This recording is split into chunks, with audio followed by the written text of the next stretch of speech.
ఈ రోజు ఏం జరగబోతుందో రైట్ అట్లా అట్లా టచ్ చేసుకుంటూ పోతాము. ఫస్ట్ వచ్చేసి రీతుని అయితే సేవ్ చేస్తారు. ఆ రీతుని ఎలా సేవ్ చేస్తారంటే గ్రీన్ బ్యాంగిల్స్, రెడ్ బ్యాంగిల్స్ అని తీసుకొస్తారు. సో గ్రీన్ బ్యాంగిల్స్ తో రీతు సేవ్ అయిపోతుంది. అట్లాగే హరీష్ కూడా సేవ్ చేస్తారు. ఇంకా రాము సేవ్ చేస్తారు. రాము ఎలా సేవ్ చేస్తారంటే ఒక కలశం తీసుకొస్తారు. కలశంలో తమలపాకు గ్రీన్ ఉంటుంది. ఆ విధంగా రాము అయితే సేవ్ అయిపోతాడు. ఇకపోతే లాస్ట్ ప్రియాని అండ్ కళ్యాణ్ని ఉంచుతారు. సో ప్రియా ఎలిమినేషన్ అయిపోతుంది, కళ్యాణ్ సేవ్ అయిపోతాడు. కానీ ప్రియా మాత్రము భలే ఏడ్చిందంట పాపం. అసలు తను కనిపెట్టలేకపోయింది. నా ఆట బాగుంది కదా, ఎందుకు కళ్యాణ్ అందరూ వచ్చేసి నీ ఆట కనిపించట్లేదు అన్నారు.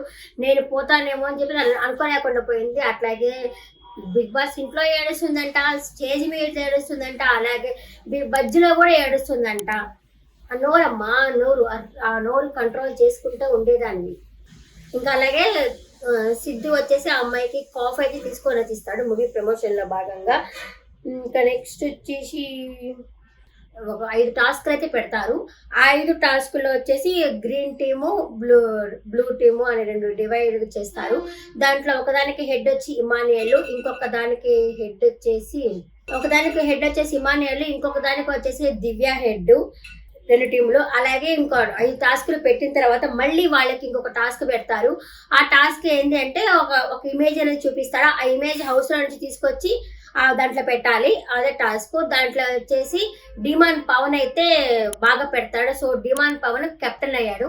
కానీ దీంట్లో ఒక ట్విస్ట్ ఉంది. ఏంది అంటే ఇమానియల్కి కెప్టెన్సీ తిరిగి ఇచ్చేస్తారు. డిమాండ్ పవన్ 1 డే మాత్రమే బిగ్ బాస్ హౌస్ లో కెప్టెన్ గా ఉంటాడు.